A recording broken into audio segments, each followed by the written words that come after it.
تو حضور نے واپس آتے ہی، آپ دیکھیں گے کراچی میں ایک مفتی صاحب ہیں، اللہ تعالیٰ ان کو ہدایت نصیب فرمائے، ہر سال رمضان المبارک میں بیان کرتے ہیں، میں 3 سال سے ان کا بیان سن رہا ہوں، ساتھی لا کے سناتے بھی ہیں، ایک بات بہت زور دے دے کے بیان کرتے ہیں اس میں، ہر سال کئی سال ہو گئے، اور بیان بھی عام رات میں نہیں ہوتا، رمضان المبارک کی 27ویں شب میں لیلۃ القدر میں بیان کرتے کہ اللہ کے نبی صلی اللہ علیہ وسلم نے بس حدیبیہ تک قتال کیا، اور حدیبیہ کے بعد بس اخلاق سے اور ان چیزوں سے دعوت ہوئی اور لوگ افواجن دین میں داخل ہوتے رہے، اکثر بڑے بڑے صحابہ کرام اور فاتحین حدیبیہ کے بعد مسلمان ہوئے، اس کے بعد قتال نہیں ہوا۔ یہ اتنی بڑی جہالت کی بات ہے کہ اسلام کی تاریخ کو تھوڑا سا پڑھا ہوا، نبی کریم صلی اللہ علیہ وسلم کی سیرت کو تھوڑا سا پڑھا ہوا کوئی شخص بھی یہ بات نہیں کر سکتا چہ جائے کہ ایک عالم دین اور مفتی کرے، لیکن مسلسل کرتے ہیں کہ شاید اس وجہ سے لوگوں کو جہاد سے روکنے میں کامیابی ہو جائے کہ حضور نے حدیبیہ کے بعد جہاد نہیں کیا تھا۔ نبی کریم صلی اللہ علیہ وسلم کے غزوات میں اتنا بڑا غزوہ ہے غزوہ خیبر، یہ حدیبیہ کے بعد ہے، فوراً ہے 1-1.5 مہینے کے اندر، اور اس کے بعد جو سرایا ہیں، جو لشکر نبی کریم صلی اللہ علیہ وسلم نے روانہ فرمائے، آپ نبی کریم صلی اللہ علیہ وسلم کی سیرت میں سن 2 ہجری سے لے کے سن 6 ہجری تک کے سرایا کی تعداد شمار کریں،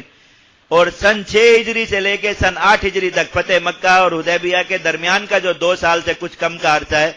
اس میں سرایا کی تعداد شمار کریں، اس عرصے میں سرایا سب سے زیادہ حضور نے روانہ فرمائے،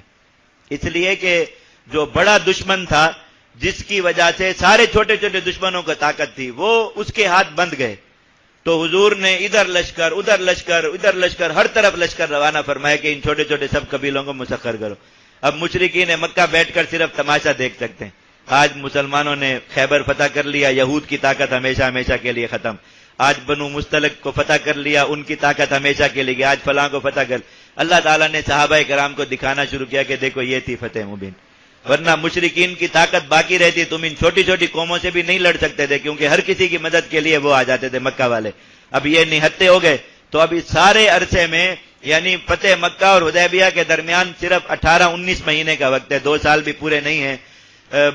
مشرکین مکہ کے علاوہ کوئی بھی دشمن باقی نہیں رہا تھا، سب دشمن مسلمانوں نے زیر کر لیے اس عرصے میں، اتنے زیادہ سرایا ہوئے، تو بس مسلمانوں میں ایک جہالت کی بات کوئی بھی کر دے تو مسلمان بازو کے پیچھے کے حدیبیہ کے بعد بس اخلاق سے وہ شروع ہو گئی تھی، نعوذ باللہ۔ ایک تو یہ بات کہتے ہوئے مسلمان کی زبان جل جانی چاہیے کہ حضور کی کسی وقت میں ایسی بھی دعوت تھی جو اخلاق پر نہیں تھی مبنی، نعوذ باللہ من ذالک۔ یہ کہنا کہ بس حدیبیہ کے بعد صرف اخلاق سے دعوت ہو رہی، پہلے حضور کے اخلاق نہیں تھے، نعوذ، حضور کی زندگی کا کون سا لمحہ ہے جو اخلاق نہیں ہے؟ اخلاق تو ہے ہی حضور کے اعمال،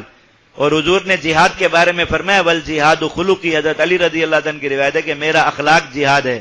اور آپ جہاد اور اخلاق کو الگ الگ کر کے بیان کرتے کہ حدیبیہ سے پہلے جہاد ہو رہا تھا اور حدیبیہ کے بعد اخلاق شروع ہو گئے تو لوگ زیادہ مسلمانوں نے شروع ہو گئے، نعوذ باللہ من ذالک۔